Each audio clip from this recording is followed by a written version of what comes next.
Verset 2 à 16. Du temps des grands prêtres Chanania et Caiaphas, la parole d'Élohim vint à Johanan, fils de Zécharia, dans le désert. Et il alla dans toute la région environnante du Yarden, prêchant le baptême de repentance pour le pardon des péchés, comme il est écrit dans le livre des paroles de Échaïa, le prophète, disant, voici de celui qui crie dans le désert, préparez la voie du Seigneur, aplanissez ses sentiers.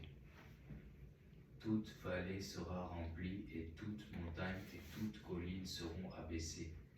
Et les choses tortueuses deviendront droites, et les voies rocheuses seront nivelées. Et toute chair verra le salut d'Élohim. Il disait donc aux foules qui sortaient pour être baptisées par lui, progéniture de vipères, qui vous a appris à fuir la colère qui est imminente. Produisez donc des fruits dignes de la repentance et ne vous mettez pas à dire en vous-même, nous avons Abraham pour père, car je vous dis qu'Élohim peut réveiller même de ces pierres des enfants à Abraham. Or la hache est déjà mise à la racine des arbres, tout arbre donc qui ne produit pas de beaux fruits est coupé et jeté au feu. Alors les foules l'interrogeaient, disant, que ferons-nous donc?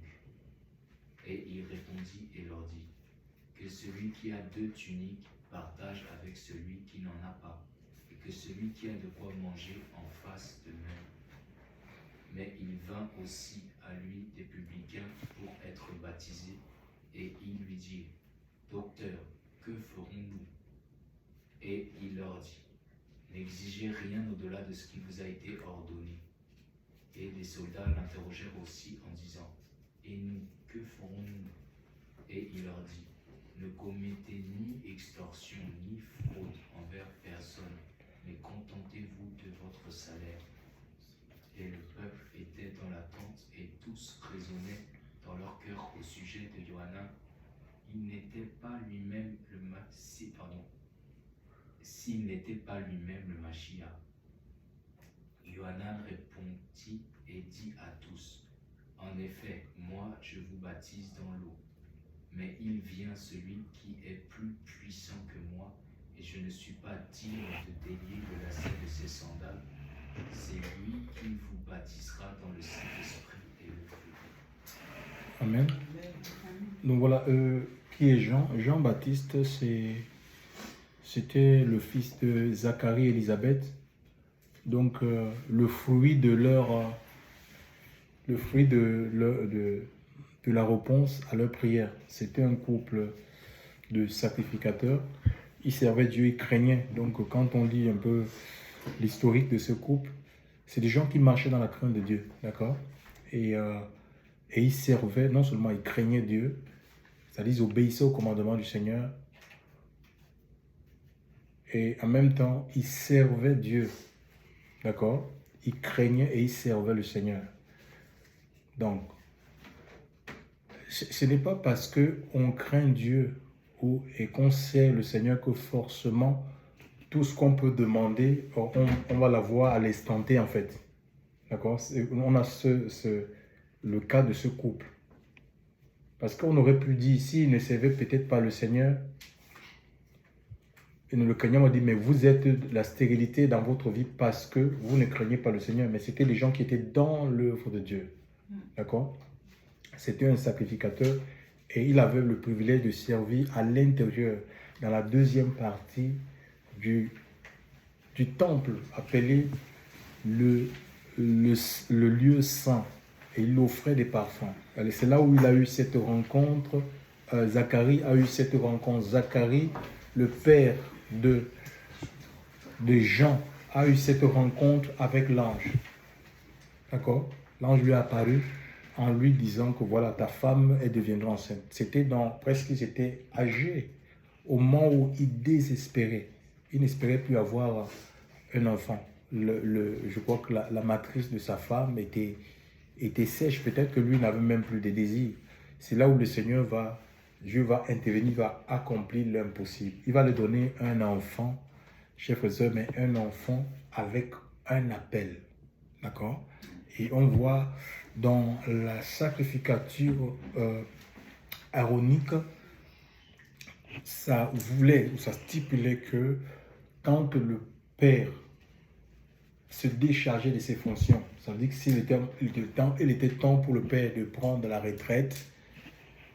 Donc c'est une sacrificature. On ne discutait pas en fait avec. D'abord, il fallait être descendant de Lévi. Et c'est le fils qui remplaçait. D'accord? C'est le fils.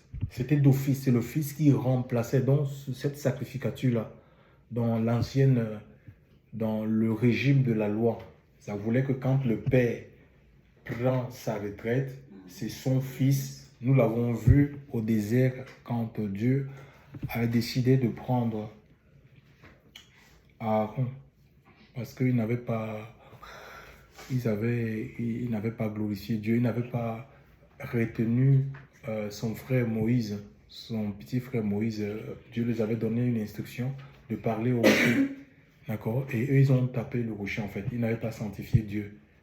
Fait ce que le Seigneur les avait recommandé. Donc le Seigneur a dit, à cause de ce péché-là, ils ne rentreront pas. Bon, l'autre, il avait quand même, il avait déjà accumulé des péchés, hein, comme quand Moïse va se séparer de lui pour un temps pour aller chercher les tables de la loi. Donc, il va subir la pression du peuple. Au lieu de les tenir bon, ben, il va aller dans la direction du peuple en leur érigeant un veau d'or et tout ça.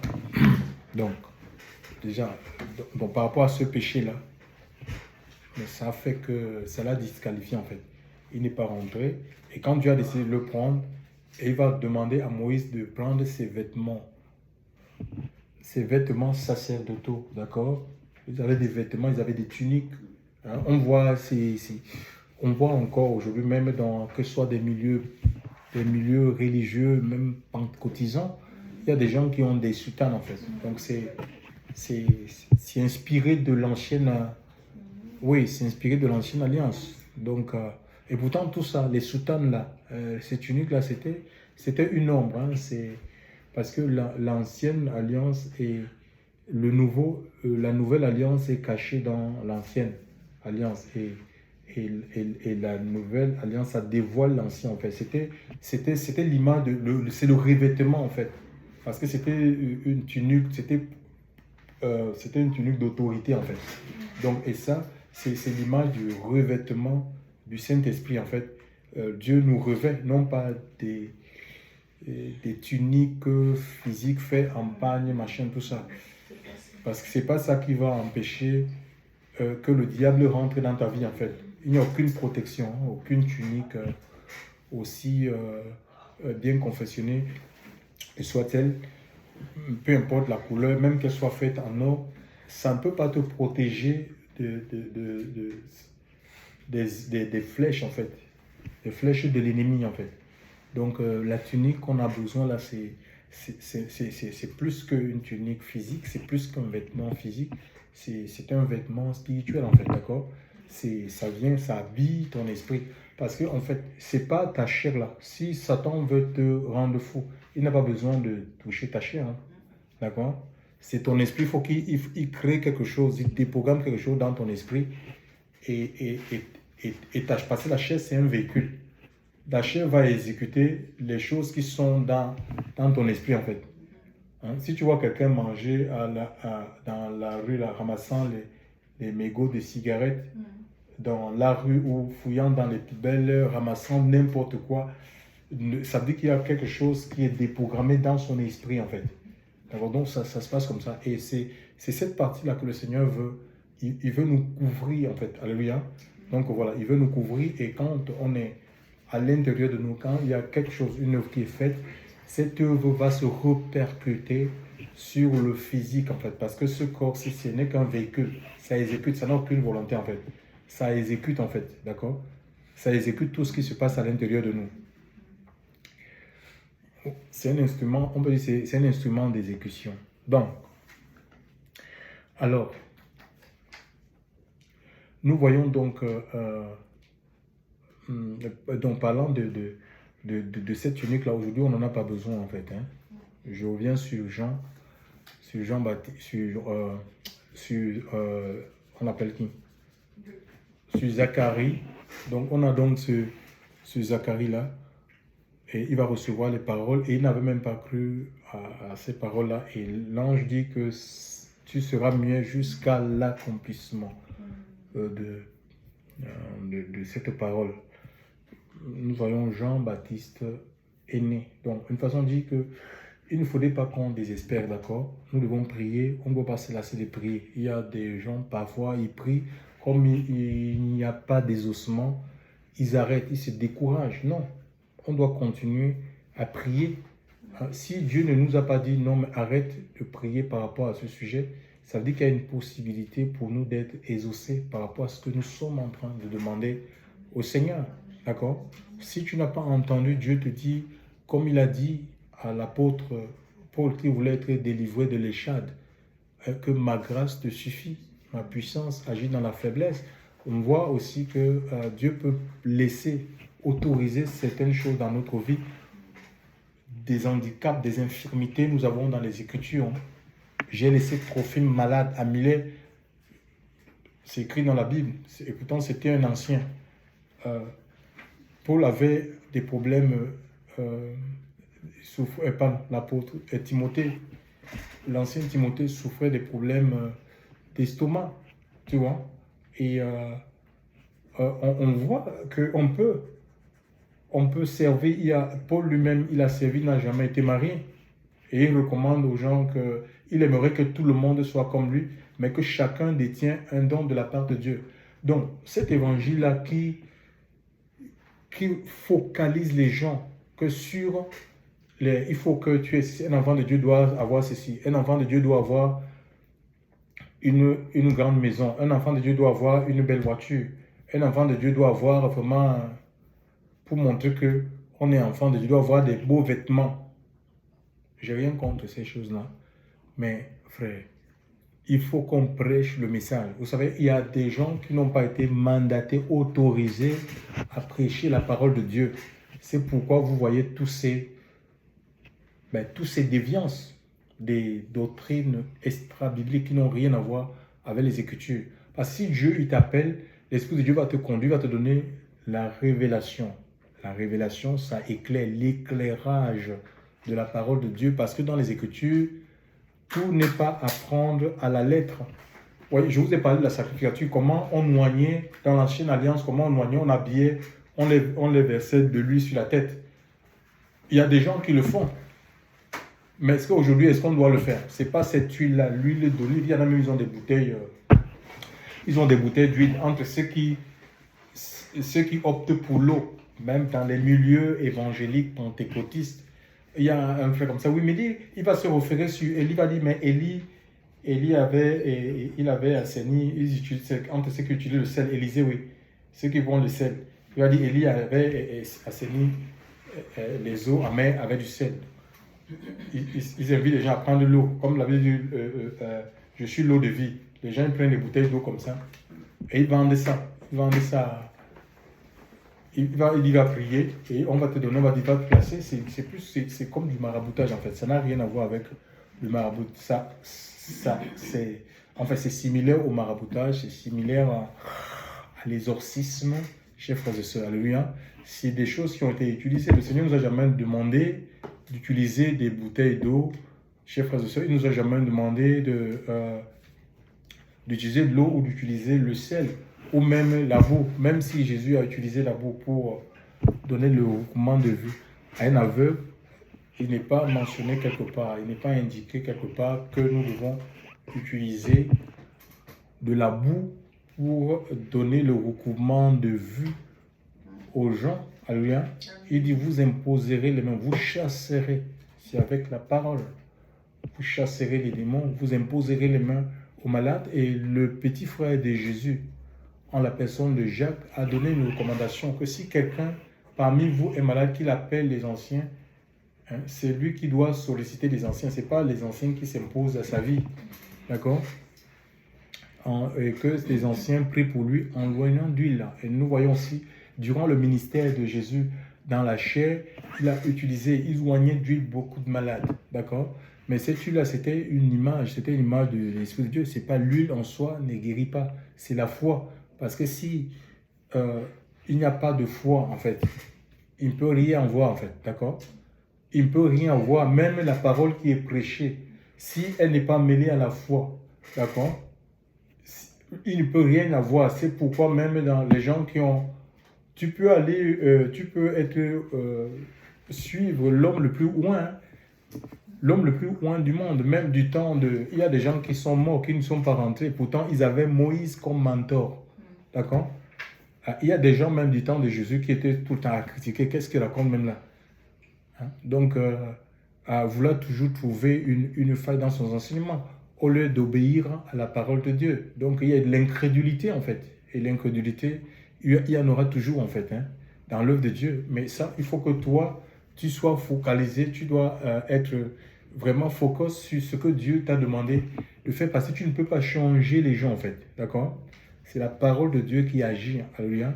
Et le Seigneur a toujours, on ne peut pas avoir raison devant le Seigneur, hein. Dieu donne toujours gloire à son nom. Donc, il y a certaines pratiques qui sont à mettre un peu de côté. Donc, ce Jean va naître, d'accord?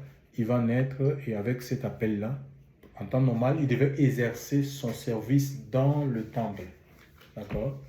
Il devait succéder à son père.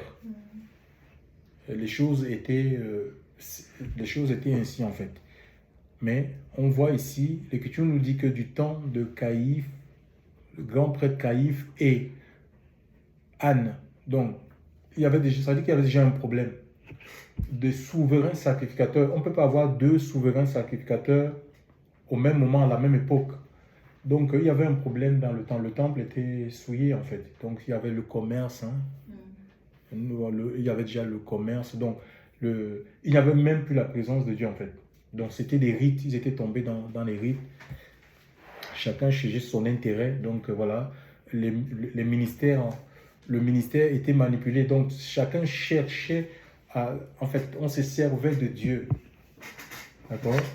On se servait de Dieu pour voilà, pour assouvir les appétits de la chair en fait. Donc voilà, et Jean va... Donc il va apparaître dans cette époque-là, et l'Esprit de Dieu, on voit l'Esprit de Dieu va le conduire au désert. Ce n'était pas évident, hein, pour lui-même, sûrement ses parents, parce qu'eux, ils avaient, on appelle ça comment? Ils avaient la capacité d'entendre Dieu, la voix du Seigneur, d'accord? Ils ont dû peut-être lui dire, non, mais est-ce que tu es certain que c'est le Seigneur qui t'envoie au désert? On n'a jamais vu ça. Normalement, tu dois me remplacer. Qui va me remplacer? Tu es mon seul fils. C'est pas évident de répondre à l'appel de Dieu. Parce que le culte à cette époque, c'était un culte organisé. Non, on ne connaît pas ça. Nous, les choses sont établies ainsi. D'où ça te vient? Au désert, comment? Tu vas exercer ta prêtrise, comment? Il faut un temple. Est-ce que tu as des financements nécessaires pour construire le temple là-bas? Comment est-ce que tu vas exercer ton sacerdoce? Qui voudra même te suivre là-bas? Mais c'était la voix de l'Esprit, alléluia, pour sa vie. Et Jean n'a pas eu de mentor, en fait. Il n'avait pas un exemple, un modèle. Ainsi comme tout ce qu'il a reçu, d'accord, lui était communiqué directement par Dieu. C'est le Seigneur qui forme, d'accord, et il nous forme différemment. À certains, par exemple, Élisée a eu comme mentor Élie. L'apôtre Paul a eu comme mentor, pardon, Timothée a eu comme mentor l'apôtre Paul. Mais lui, il n'a pas eu de mentor. Donc, vraiment, il faut, même quand tu as l'appel du Seigneur, parce qu'il y a des erreurs que beaucoup de personnes ils font. Oui, je veux me mettre sous le mentorat de tel. Ils voient un homme de Dieu dans les téléviseurs qui est puissamment utilisé par Dieu. Il prend son corps, il ne demande même pas. Le Seigneur, il va te mettre sous la couverture, disant que cet homme-là va le former. Non, c'est le Seigneur. Alléluia. Dieu peut te former lui-même sans que tu ne passes par des personnes, par des sentiers battus. Jusqu'à des sentiers battus, ce sont des écoles. Le Seigneur peut te recommander une personne, il peut te recommander une école, ça dépend de ce que lui il a prévu de faire avec toi. D'accord? Ou il peut te demander d'être caché, de lire tout simplement la Bible. D'être caché et de lire tout simplement l'écriture, de lire la Bible, de t'adonner à la lecture de la Bible. Il peut même t'interdire de lire d'autres livres.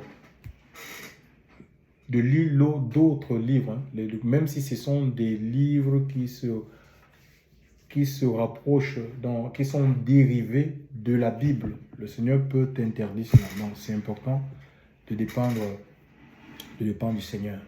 Donc il y avait la corruption, d'accord? Il y avait le péché qui s'était installé dans le temple. C'est pourquoi le Seigneur va amener Jean au désert. Alléluia. Parce que en fait, le peuple, quand on parle du désert aussi, c'est la sécheresse. Alléluia. C'est pas un lieu, c'est un lieu de souffrance, des difficultés. Donc le Seigneur voulait révéler que le temple était en souffrance. Le temple, Jérusalem était devenu un désert en fait. Il y avait un désert spirituel, d'accord? Plus que le désert physique là. C'était un temps de désert spirituel. Et même, il était habillé d'un vêtement de poil de chameau. Imaginez, ce n'était pas des vêtements magnifiques. Et Jésus, quand il va rentrer en scène, il va poser la question à ses contemporains. Mais qu'êtes-vous allé voir au désert? Un homme habillé d'habits magnifiques? Non. Alléluia. Il dit que ceux qui sont habillés magnifiquement sont dans les palais et dans les temples. Qu'êtes-vous allé voir? Il va dire, tous ceux qui sont nés des femmes, personne n'est comme Jean. Alléluia. Jean, il est le dernier prophète de l'ancienne alliance. Hein? D'accord? C'est le dernier prophète de l'ancienne alliance. Et il dit, je vous dis un prophète. Donc on voit, Jean était la voix, l'Écriture dit la voix qui crie dans le désert. Oui, il avait été envoyé, mandaté, détenait son mandat, non pas d'une institution quelconque. D'accord? C'est Dieu qui nous donne le mandat. Hein? Le mandat nous vient du ciel. Ce n'est pas un homme. Hein? Où on voit les gens, on les donne des diplômes, des certifications. Il y a tel homme de Dieu, il y a tel grand ministère qui m'a donné maintenant l'autorisation. C'est Dieu qui te donne le mandat. Ça peut être dans ta chambre, ça peut être quand tu as pris un temps de jeûne, de prière, dis voilà, mon fils, ma fille, je veux que tu fasses ci. Pour moi, occupe-toi des orphelins, occupe-toi des veuves. Il y a beaucoup de départements. Je veux que tu fasses des puits d'eau pour les villages. Je vous assure, il y a une diversité de ministères, d'opérations. C'est le Saint-Esprit qui le fait. Des dons, des charismes. Chers frères et sœurs dans le Seigneur. Le mandat nous vient du Seigneur. Donc, je n'ai pas besoin de l'autorisation d'un préfet pour faire l'œuvre de Dieu. Hein, pour annoncer l'évangile. Donc, il va dans cet endroit-là. Il va se mettre à crier. Il prêchait quoi? Il prêchait la repentance. Alléluia. C'est-à-dire un changement que le peuple devait changer. Hein? Dieu voulait se révéler. Il voulait que sa gloire se révèle sur toute chair. Mais cette gloire ne pouvait se révéler que si le peuple épousait le message qui était prêché. Il dit toute colline sera abaissée. Donc les gens étaient déjà dans l'orgueil, dans une forme de suivre. Quand on parle de colline, là, c'est les hauteurs déjà arrivées. La mentalité est déjà arrivée, je sais tout. On ne peut plus rien m'apprendre. Il dit toute colline sera abaissée. Donc il faut que, parce que en fait l'humilité précède la gloire. Si on ne s'abaisse pas, la gloire de Dieu qui est avant premièrement sa présence, d'accord, ne peut pas nous accompagner, ne peut pas nous être donné en fait. La présence du Seigneur. Il dit les collines, les voies tortueuses seront redressées. Hein? On ne peut pas parvenir au bonheur en empruntant des chemins détournés, en vivant dans la fausseté, le mensonge. Ce n'est pas possible. Alléluia.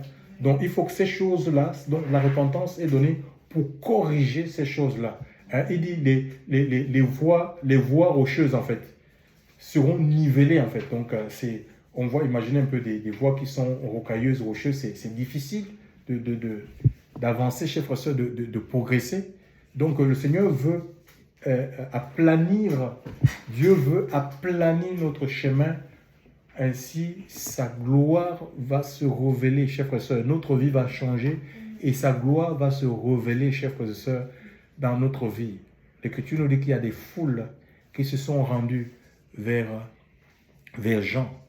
Les foules se sont rendues, c'est-à-dire ils ont quitté les villes, la Samarie, la Galilée, Jérusalem, pour se rendre au bord du Jourdain, pour aller à pied. À cette époque-là, l'époque de Jean, il n'y avait pas, le développement n'était pas comme à notre époque où on a des facilités avec les trams, les métros, les bus, les avions, pour se rendre, un peu comme quand on voit qu'il y a un mouvement de brevet quelque part, les gens ils prennent les avions, ils vont, donc il y a une facilité pour se rendre dans cette... Mais les gens, ils marchaient, ils parcouraient des kilomètres à pied, parce que l'onction attire, chers frères et sœurs. Vous savez, j'ai écouté un prédicateur qui était en train de dire, il faut qu'on construise, en fait ce qu'ils appellent des églises physiques dans des endroits, dans des carrefours, pour attirer, comme ça va, et qu'il faut qu'on fasse des bruits, pour que même faisant ces bruits-là, ça va attirer les gens. Non. Ça, c'est dit qu'il faut construire dans les carrefours. C'est différent, c'est pas différent des gens qui font... L'église n'est pas une entreprise, en fait. On comprend qu'ils ont la mentalité d'entreprise. C'est comme ça, on cherche des quartiers stratégiques, des quartiers d'affaires pour faire... Non, mais gens, tu vas là où l'Esprit de Dieu t'envoie, d'accord? Il y a toujours un point de départ, même si l'évangile, par exemple, l'église a commencé à Jérusalem, mais après, elle s'est étendue, en fait, d'accord? Elle s'est étirée jusqu'à nous. Donc, elle s'étend jusque dans les nations, en fait. Toutes les nations, jusqu'aux extrémités de la terre. Donc, il y a un point zéro, d'accord? Point zéro, un point de départ. Et ça, le point de départ, là, c'est pas toi. Même si tu as l'appel de Dieu, tu as l'onction, tu as les capacités, les compétences.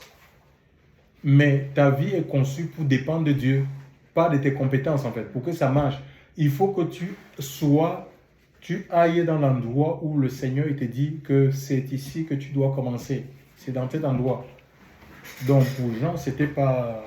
Sinon, tu suis toi-même tes intérêts. C'est pourquoi les gens, parfois, ne comprennent pas. Mais j'ai des compétences, j'ai ceci, j'ai l'onction, j'ai les dons. Et pourquoi ça ne marche pas? On est obligé d'inventer, de faire ce qu'on appelle du populisme évangélique. Hein? Où on dit, venez, Jésus va vous donner ceci. Venez, Jésus... Un évangile populiste. Venez, Jésus va vous donner ceci. Venez, Jésus va vous faire ceci. Jésus. Et puis, on va commencer à faire comme donc les prophètes qui font un peu comme des marabouts. Je vois quelque chose ici, là. Je vois ceci, je vois... tu vas voir ceci, tu vas voir... Donc, je suis en train de te voir construire des gratte-ciel. Et ça séduit. Les gens, ils aiment ça. Donc, il faut être là où le Seigneur, il te veut. Si c'est dans une capitale, tu vas dans la capitale. Mais si c'est au fin fond de la jungle, mais il faut que tu ailles dans ce fin fond de la jungle. Tu vas dire, mais les gens vont venir comment? Franchement. Même, est-ce que la nature ne nous enseigne pas? Regardez un peu. Nous, on est de culture africaine. Les marabouts et les sorciers, ils ne vivent pas dans les centres-villes. Hein. Ils sont dans les forêts, dans des endroits reculés. Il faut marcher. Même les voitures ne vont pas. Tu vas aller rentrer à pied dans une forêt pour aller rencontrer des pygmées parce que tu sais qu'ils ont une solution pour ta vie. D'accord? Donc, parce qu'ils ont quelque chose, ils détiennent quelque chose que tu n'as pas. Et tu as besoin de cette chose. Et il n'y a rien qui peut t'arrêter parce que tu veux obtenir cette chose de ces personnes-là. Parce que les gens, ils courent, même les ministres. Même les ministres, les gens qui sont dans les présidences, là. Mais si on peut, Dieu peut vous ouvrir les yeux pour voir des choses ridicules auxquelles les marabouts les soumettent. Parfois, ils peuvent déshabiller toute une famille, le père, les enfants, tout le monde est nu. Et les marabouts, ils vous lavent, le père, les enfants, parce qu'il veut garder son poste. Le ministre, il veut être nommé. Des choses bizarres, on les fait manger, même les fientes d'animaux. on prépare les fientes d'animaux avec des boyaux, donc tout malaxé, on le fait. Et les gens ils sont prêts à manger, chers frères et sœurs. D'accord? L'onction du Saint-Esprit. L'onction de Dieu, ça, il faut compter sur l'onction en fait, d'accord? Dieu te revêt. L'onction, c'est comme un aimant en fait. Ça va attirer les gens. Tu n'as pas besoin de séduire les gens en fait, de tromper les gens. L'onction du Seigneur, ça attire peu importe l'endroit où tu es, d'accord? Il faut que nous retournions vraiment dans le ministère du Saint-Esprit en fait, où c'est l'Esprit de Dieu qui fait l'œuvre. C'est l'Esprit de Dieu qui a été mandaté pour conduire l'Église. C'est l'Esprit de Dieu qui a été mandaté pour convaincre les gens de péché, de justice et de jugement. C'est l'Esprit de Dieu qui est garant de la puissance de Dieu, chers frères et sœurs. Alléluia. C'est lui qui brise les jours. C'est le Saint-Esprit. On n'a pas besoin d'inventer. Hein? D'inventer ou de créer. C'est bien de créer des médias, mais sans le Seigneur, ça ne sert à rien. C'est une perte de temps. C'est pas ça qui attire. C'est le Seigneur qui attire. D'accord? C'est le Seigneur qui attire. Sinon, si nous voulons faire des ministères un peu par nous-mêmes, ben, on va se retrouver par tout le monde. Parce qu'il y a des gens dans le monde dont leur vie était un échec. Et ils vont dire, mais si tu crées une organisation, ben, à partir de cette organisation, ils auront peut-être la visibilité. Donc, et tu vas te mettre à faire pousser l'ivraie. Et cet ivraie-là va finir par se retourner contre toi. Il y a beaucoup d'hommes de Dieu qui meurent de crise cardiaque, hein, parce qu'ils ont élevé des gens et après ils s'étonnent que ces gens se sont retournés contre eux en fait. Tu vois, ils sont retournés contre eux parce qu'ils n'ont pas eu de discernement, de savoir que ce n'est pas tous les gens qui sont dans le Seigneur qui sont de Dieu. Il y a des gens qui cherchent leur intérêt, chers frères et sœurs, dans le Seigneur, d'accord? Qui sont là pour leur intérêt. Tant qu'ils ont ce qu'ils auront, ben, ils vont te tourner le dos. Donc, il faut vraiment écouter le Seigneur et demander. Et ce qu'on doit demander plus aujourd'hui, c'est le discernement des esprits, alléluia, pour être capable de lire les cœurs. Tous ceux qui sont à tes côtés ne sont pas de ton côté. D'accord? Ce n'est pas tout le monde qui partage la vision que tu as reçue de la part de Dieu.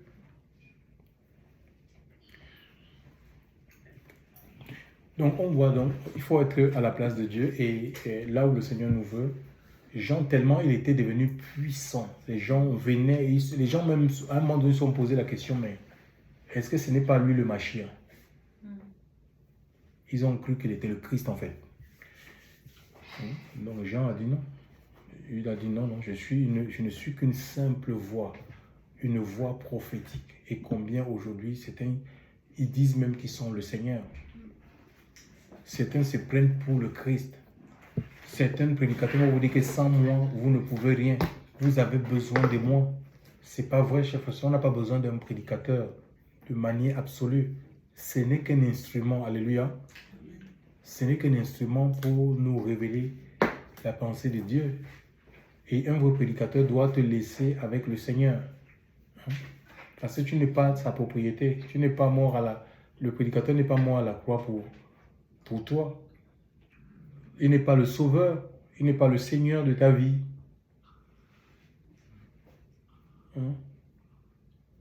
Donc, alors Jean il y a ces foules-là qui se rendront et il y a certains qui vont poser la question, la foule va poser la question, jamais qu'est-ce que nous... Les gens étaient touchés. Ils s'étaient touchés par son message. Alléluia. C'était une vraie repentance. La repentance, c'est quoi? C'est un changement. 2 Corinthiens 7:10 nous dit que la tristesse, c'est une tristesse selon Dieu. Alléluia. Et ça conduit au salut. Ça ne peut pas conduire à la mort. Ce n'est pas une tristesse selon le monde. 2 Corinthiens 7:10. La tristesse selon Dieu, ça conduit au salut, à la délivrance. Donc les gens qui vivaient égoïstement, ils ne vivaient qu'à eux, ils ne vivaient que pour eux, ils ne pensaient qu'à eux. Alléluia. C'est eux seuls qui existaient. Ils ne se souciaient pas des uns et des autres. La misère autour d'eux, ça ne les préoccupait pas. Il va dire à cette foule-là, mais la foule dit, mais qu'est-ce qu'on doit faire?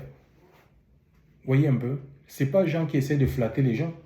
Ce n'est pas Jean qui essaie de flatter, non. Adhérez-vous à ma cause, vraiment, je vais vous faire ceci, je vais te donner tel poste. Non.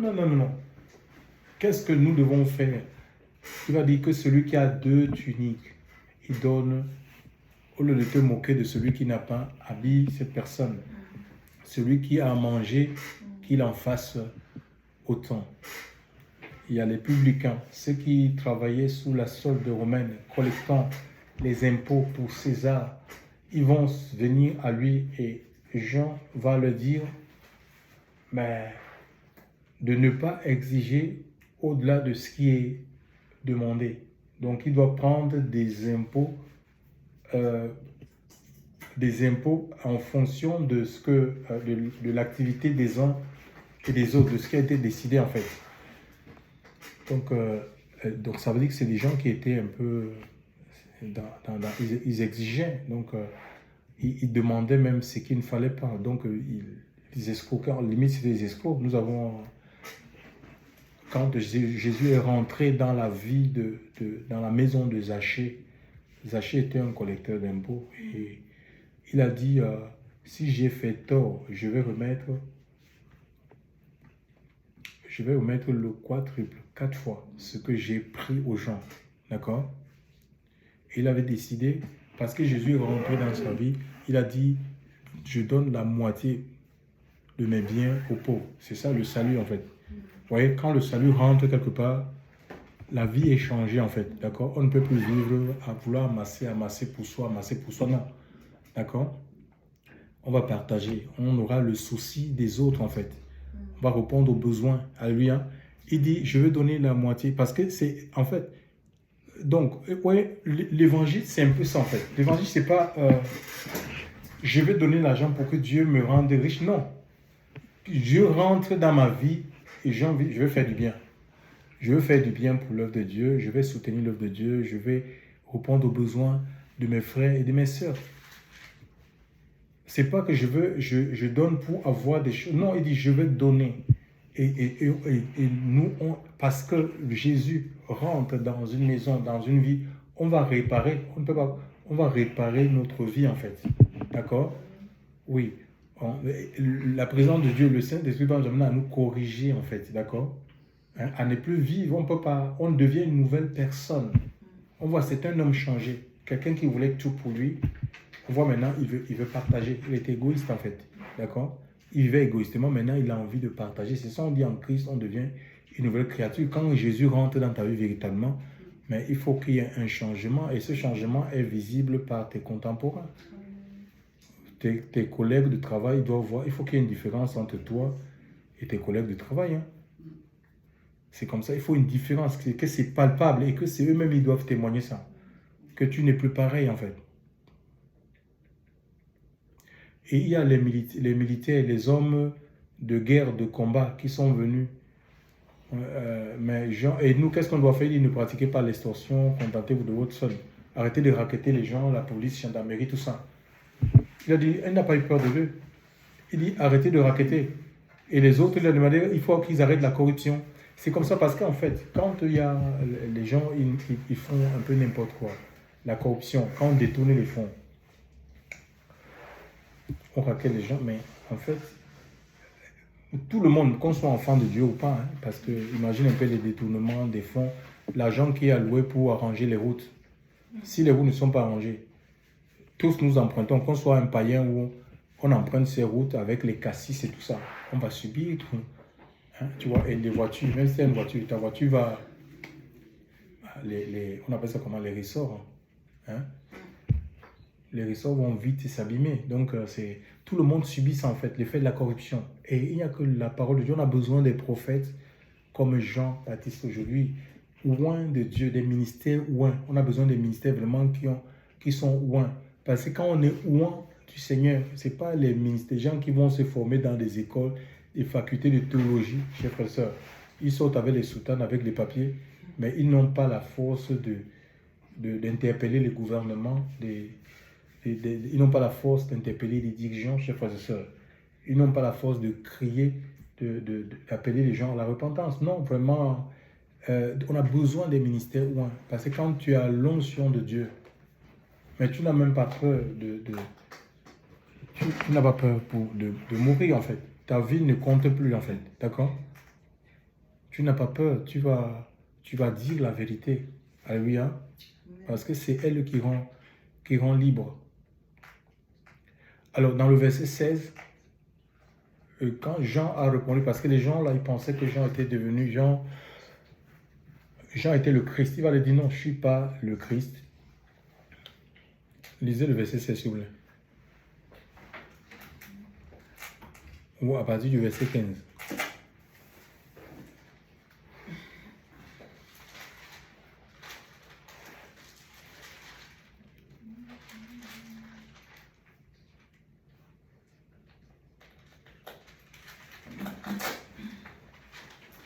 Dans la version, il est écrit, et comme le peuple était dans l'attente, et que tous se demandaient dans leur cœur si Jean n'était pas le Christ, Jean prit la parole et dit à tous, moi, je vous baptise d'eau, mais il vient, celui qui est plus puissant que moi, et je ne suis pas digne de délier la courroie de ses souliers. Lui, il vous baptisera du Saint-Esprit. Et de feu. Et de feu. Voilà, donc on voit, le peuple était dans l'attente et il se disait dans leur cœur. Donc Jean n'a pas entendu ce qu'ils étaient en train de dire parce que le cœur, quand on parle avec le cœur, si tu parles dans ton cœur, je ne peux pas savoir, à moins que Dieu ne me révèle. Donc ils étaient là, ils étaient en train de murmurer dans leur cœur, dire, mais ils étaient dans l'attente parce qu'ils savaient que le Messie avait été annoncé, que ce soit par Michée, Isaïe, tout ça. Donc une vierge deviendra enceinte, elle enfantera un fils, on lui donnera le nom d'Emmanuel, c'est lui qui sauvera son peuple de ses péchés. Donc ils étaient dans cette attente-là et ils parlaient dans leur cœur. Et Jean va prendre la parole. Mais parce que Jean, poussé par le Saint-Esprit, l'Esprit de Dieu peut lire les cœurs. D'accord? Et il va lui dire que non, non, non. Ce que vous êtes en train de dire dans vos cœurs là, non, il n'est pas question de moi. Il y en a un qui vient, plus puissant que moi. Moi, je vous baptise d'eau pour vous amener à la repentance.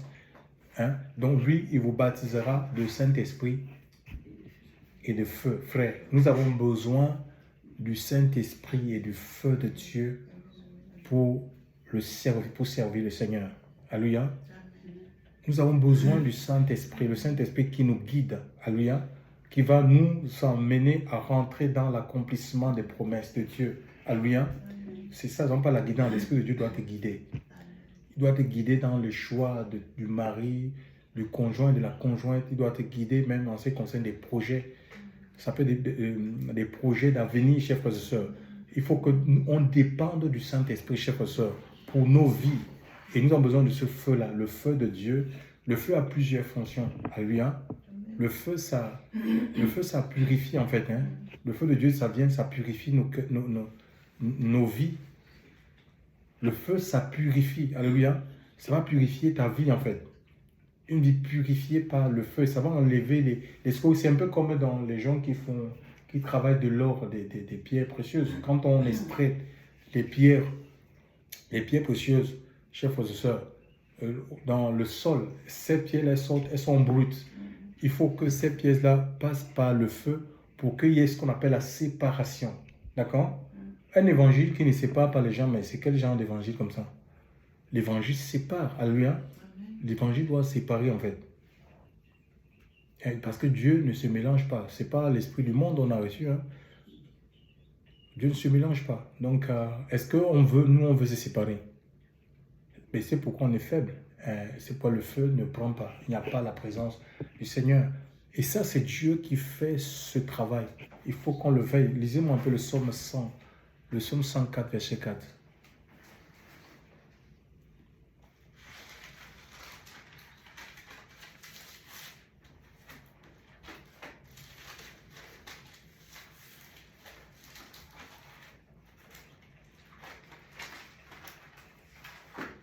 Le psaume 104, verset 4, qu'est-ce qu'il est dit?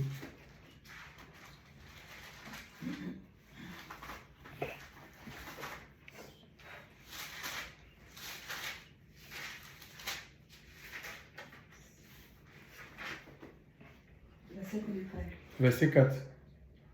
Le psaume 104, verset 4, oui.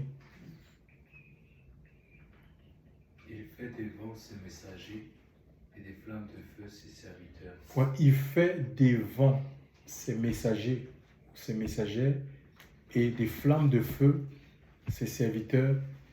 et ses servantes. Il fait, c'est Dieu qui fait, c'est Dieu. Alléluia. Amen. C'est le Seigneur qui fait, c'est Christ qui fait. Alléluia. Donc, et on voit avec Nicodème, qui était ce prêtre-là, donc qui était allé voir le Seigneur la nuit. Et le Seigneur va lui dire dans Jean chapitre 3, je crois que c'est le verset 7, verset 6 à 7, il dit, on peut lire ça. Jean chapitre 3, Oh, verset 7. oui, à partir du verset 6, à partir du verset 6. Ce qui a été engendré de la chair est chair, et ce qui a été engendré de l'esprit est esprit. Oui, le verset 7. Il ne t'étonne pas de ce que je t'ai dit, il faut que vous soyez engendrés d'en haut. Le vent souffle où il veut, et tu en entends le bruit. Et tu ne sais pas d'où il vient ni où il va. Donc tu vois, il fait de ses messagers des vents. Le vent souffle où il veut. Il en est ainsi de tout homme qui est né de l'Esprit de Dieu. Ça veut dire quand on naît de l'Esprit de Dieu, c'est une naissance selon Dieu. Alléluia. Une naissance selon la parole et l'Esprit. Notre esprit est uni à l'Esprit de Dieu. Nous devenons comme le vent ou l'Esprit de Dieu. Maintenant, il contrôle notre existence en fait. On devient comme le vent. Et le vent, on ne peut pas... Le vent peut changer de direction à tout moment en fait. Donc, et le vent même, on ne voit pas. Ça nous parle de l'invulnérabilité. Dieu nous rend invulnérables face aux assauts de Satan, les sorciers et autres. Il fait, c'est Dieu qui fait. Alléluia. C'est Dieu qui fait. Et il veut nous amener dans cette dimension-là où notre vie est cachée en fait. Notre vie est cachée en lui. On est à l'abri des œuvres de Satan. Parce qu'il y a des gens qui disent, tu vas dans on passait que ta grand-mère t'a attaché, tu es au Seigneur. Comment ta grand-mère t'a attaché au village? Ta grand-mère assise sur tes bénédictions. Comment? Le vent souffle, le vent, ça veut dire que ça veut dire que ta vie, tu es cerné. Si on arrive à t'attacher, ça veut dire qu'on contrôle ta vie, mais on ne peut pas contrôler le vent. Alléluia. Et il en est de tout homme qui est né de l'Esprit, les gens qui sont nés de l'Esprit de Dieu et qui écoutent le Saint-Esprit, il ne peut pas être contrôlé par des systèmes humains, il ne peut pas être contrôlé par la sorcellerie. C'est Dieu qui fait, mais il faut qu'on accepte que Dieu nous fasse. Suivez-moi et je vous ferai. Donc, il faut qu'on suive le Seigneur. C'est ce qu'il avait dit à ses apôtres. Suivez-moi et je vous ferai. C'est une œuvre qui est continue. Alléluia. Et il continue à nous faire. C'est tous les jours. Donc Dieu nous fait. Il nous rend invulnérables. Le vent aussi, ça nous parle de la puissance. D'accord? Quand on peut voir les effets du vent. Un vent qui souffle 200, 150 km à l'heure, ben, ça crée... Il y a des dégâts sur son passage. Il y a les arbres qui sont cassés. Il y a des toitures des maisons qui sont arrachées. C'est la puissance. L'Église n'est pas sans puissance, chers frères et sœurs. Alléluia. Vous recevrez une puissance. Le Saint-Esprit survenant sur vous. Et vous serez mes témoins. Mais ça, il faut rester dans la chambre haute. Les ne pas s'éloigner. Donc la lettre elle-même, elle n'est pas suffisante, chers frères et sœurs, pour nous doter de cette capacité-là. Les apôtres, ils ont fait 3 ans, imaginez un peu. Les apôtres de Jésus, ils ont marché pendant 3 ans avec le Seigneur. Et ils suivaient Jésus, disciples, c'était de manière littérale en fait. Quand on dit que disciples du Seigneur, ils le suivaient de manière littérale. Ça veut dire que quand Jésus était à Jérusalem, ils étaient avec lui à Jérusalem. Jésus était en Galilée, ils étaient avec lui. C'est comme ça. Il était à Béthanie, ils étaient avec lui, que ce soit le jour, que ce soit la nuit. Ils le suivaient jour et nuit.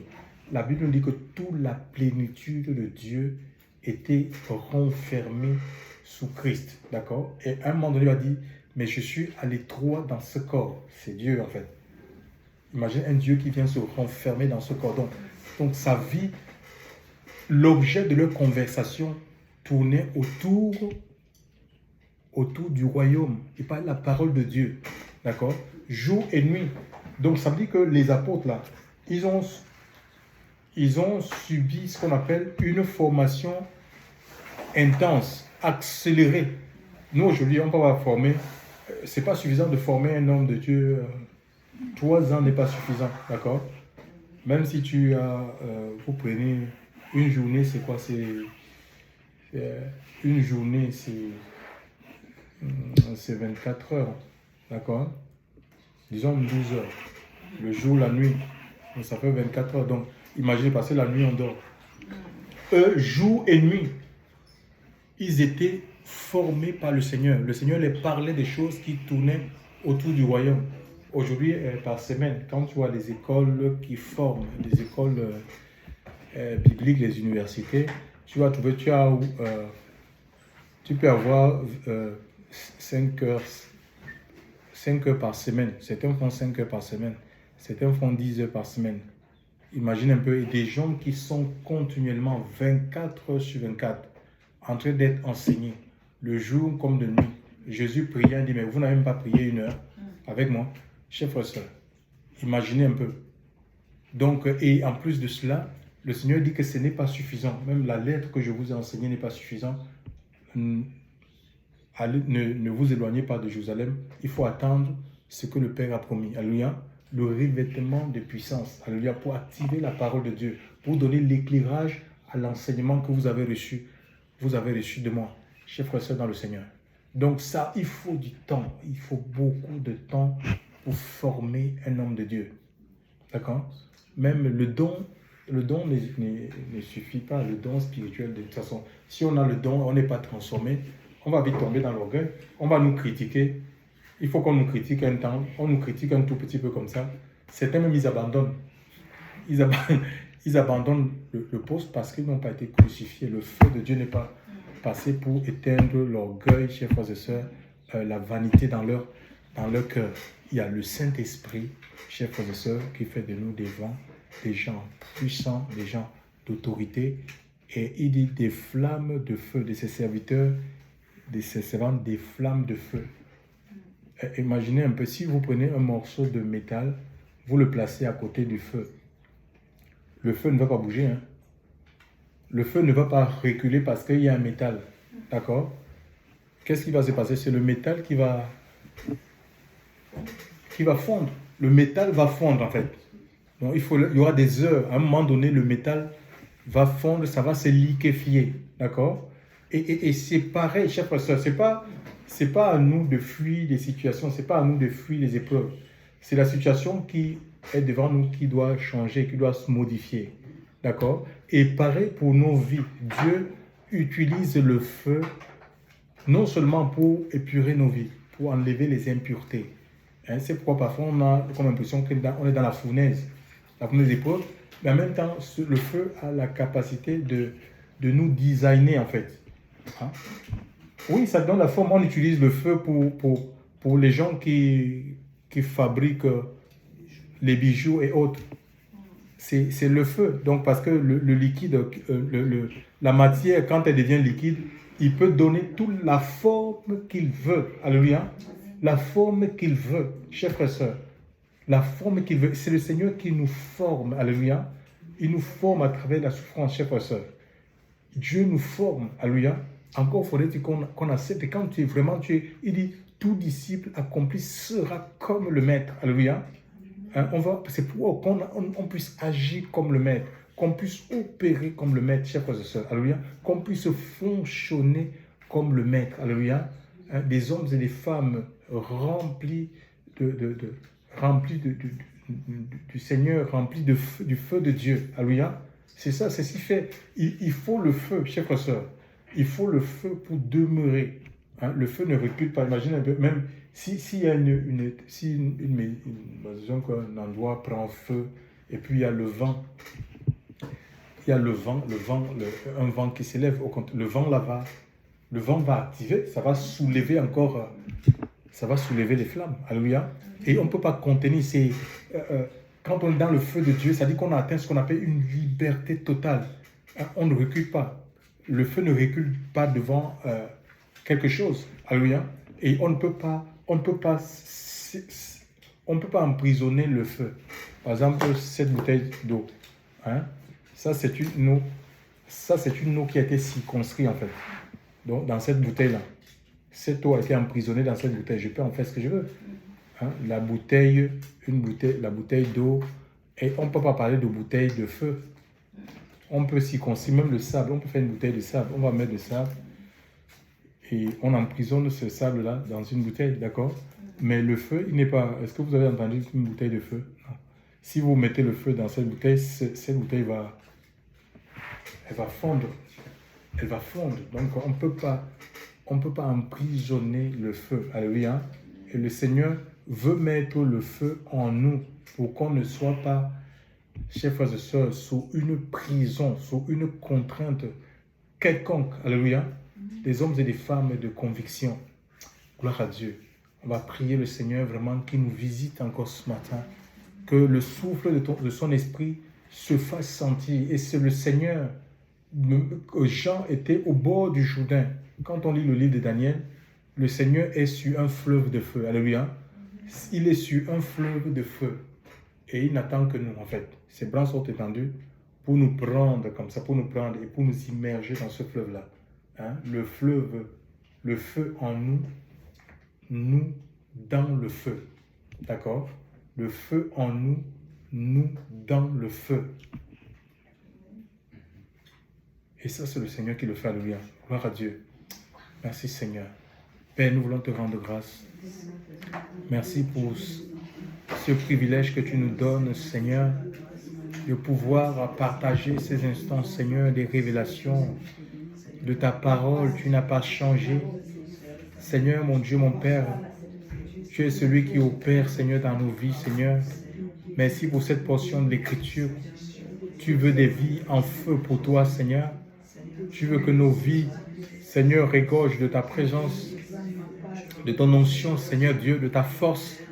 Mon Dieu, mon Père, Seigneur, nous prions, Seigneur, en ce matin, Seigneur, que tu relâches maintenant, Seigneur, ce feu, mon Dieu, mon Père, ce feu dévorant, Seigneur, ce feu qui va dévorer les impuretés, les souillures, Seigneur, mon Dieu, mon Père, la saleté dans nos cœurs, dans nos âmes, dans nos esprits, Seigneur Dieu. Mon Dieu, mon Père, Seigneur, nous voulons te servir, Seigneur, avec la puissance de ton esprit, Seigneur. Nous voulons te servir, Seigneur. Mon Dieu, mon Père, Seigneur Dieu, servir avec la force qui vient de toi, la capacité qui vient de toi.